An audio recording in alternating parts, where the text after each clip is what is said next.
Welcome to Business Line's State of the Economy podcast, where you'll find insight, analysis, and the story behind the numbers. Hi all, welcome to the State of the Economy podcast on commodities. Inflation is a key issue that has every nation worried. In India, the retail inflation in September hit a 9-month high due to costly vegetables. There are various reasons for inflation, and a key measure is how much our plate of food costs. In this regard, Crisil Market Intelligence and Analytics has been coming out with Roti Rice Rate (RRR) every month. This is an indicator of how prices of food commodities are rising or decreasing. Tell us more about RRR and the tricky commodities. We have with us Mr. Pushan Sharma, Director Research, Crisil Market Intelligence and Analytics. Welcome to Business Line's State of the Economy podcast on commodities. Over the past couple of years, RRR has been keeping us updated on inflation and how it has been impacted by various agricultural products. Welcome to Business Line's State of the Economy podcast, Mr. Pushan Sharma. It's a pleasure to have you on board here. Inflation is an issue that is really worrying the government, and even now we are seeing that there is a inflation that is up here. Yesterday's inflation data is also a cause for worry. Now, one of the things that we have been seeing as a sort of guide to what's happening with regard to inflation, can you kindly tell us what made Crisil to come out with RRR?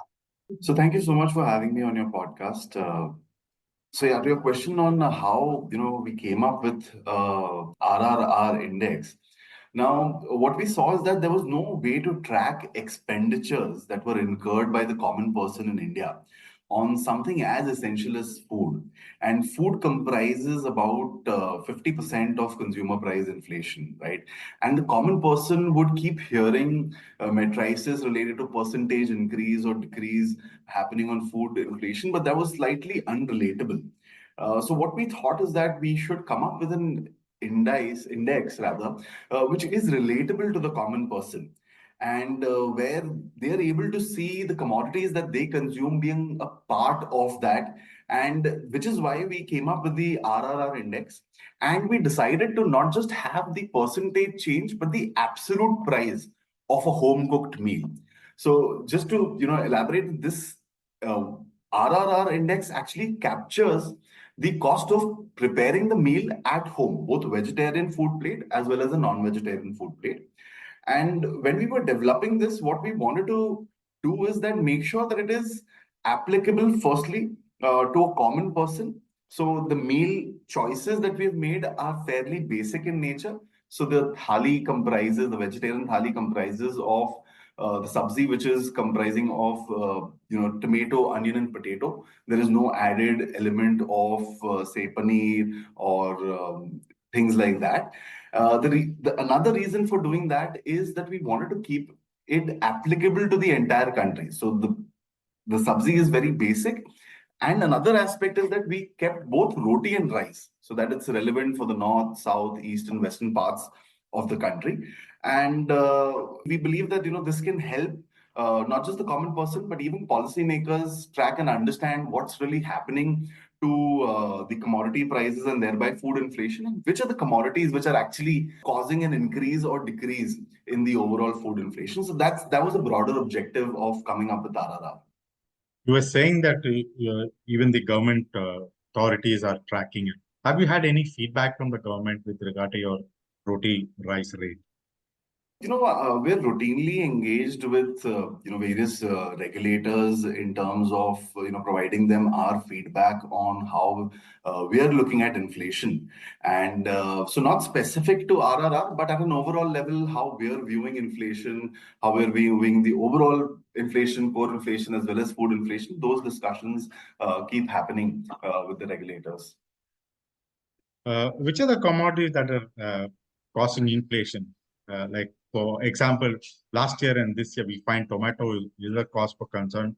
Right now, it's about 100 rupees per kilo. Last year also, it touched that level. But in general, what do you think? Which are the commodities that are leading to? So, there are commodities like tomato, onion, and potato, which typically have a lot of volatility. They show a lot of volatility.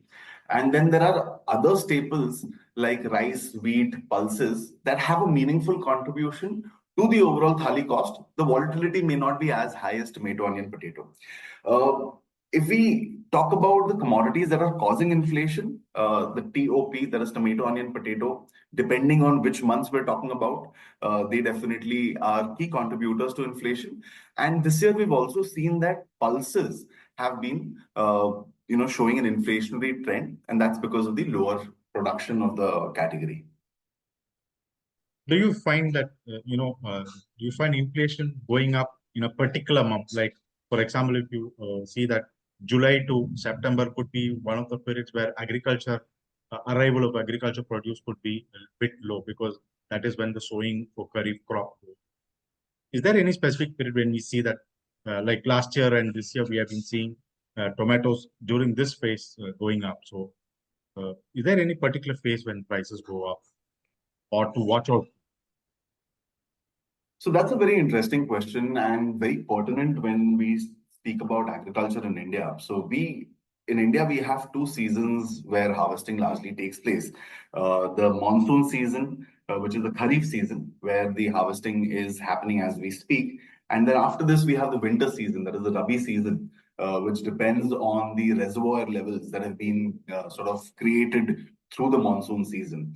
Now, depending on the commodity that we talk about, inflation is caused during certain periods. So, for example, if we talk about tomato, we typically see that the June, July, August period each year, and it's not just this year and the last year, but each year, this is the period where we see that there is a spike that happens in these commodities.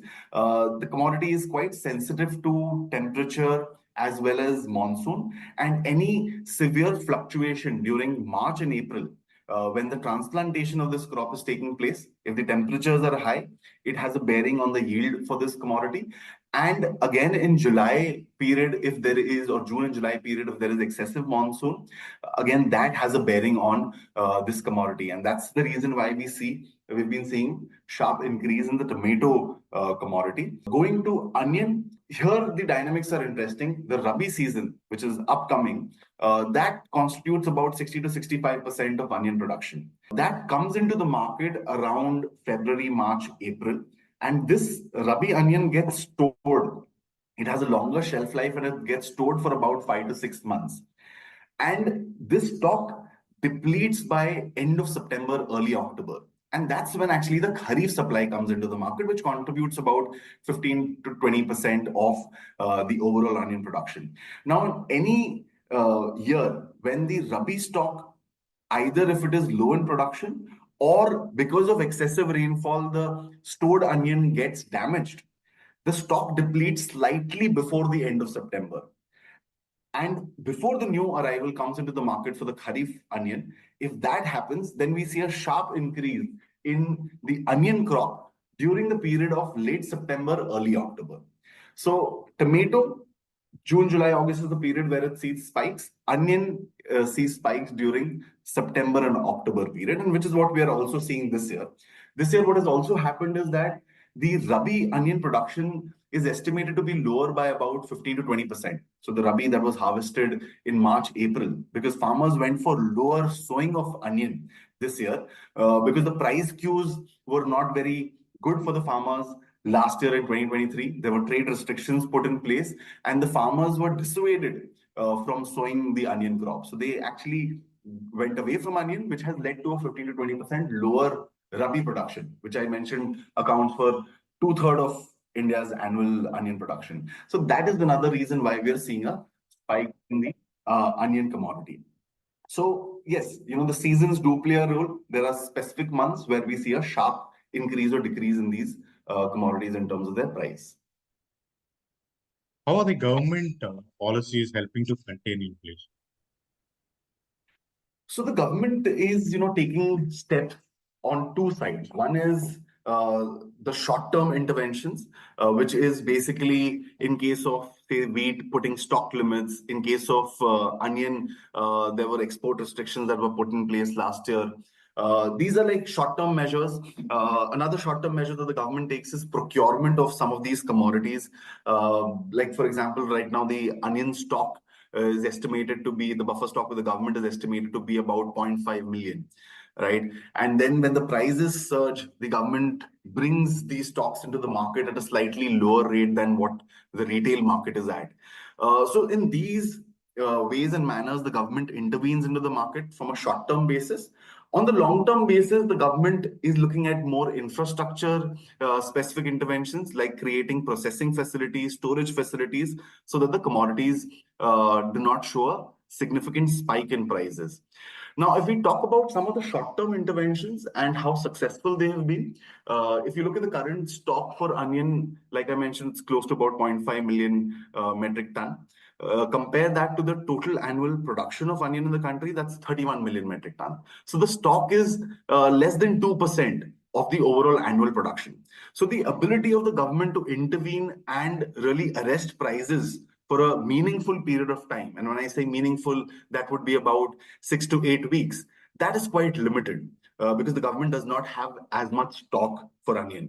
That's not the case with commodities like wheat and paddy, where the government procurement could be as high as about 40% of the annual production. So the government is the key buyer then. And if they intervene in the market, if they offload the stocks, that can really have a meaningful bearing. So depending on the commodities, more so the field crops like paddy and wheat, the government is able to meaningfully intervene and contain prices. Not so much in the case of the horticulture commodities, specifically the vegetables like tomato and onion. Sir, currently Kharif harvest has begun. So what are your reading on how the RRR or the rice roti rate will be in the coming month? So if we look at the rainfall this season, we are at about 6% above the normal between June to September. To put that into perspective, last year we were at 6% lower than normal. So not only the Kharif season, but the upcoming Rabi season, sort of gets secured because the reservoir levels are at a reasonably good level. But specifically on Kharif, we're expecting that the production is expected to rise for a large majority of the commodities. The key Kharif crop, paddy, we're expecting improvement in production of about 2 to 3%, and hence prices could be range bound or moderate from the levels that we saw last year. In case of the horticulture produce, that is the vegetables and fruits, there we could still see continued volatility because the shelf life of these commodities are quite low. So there could be some volatility that we can observe for the horticulture commodities.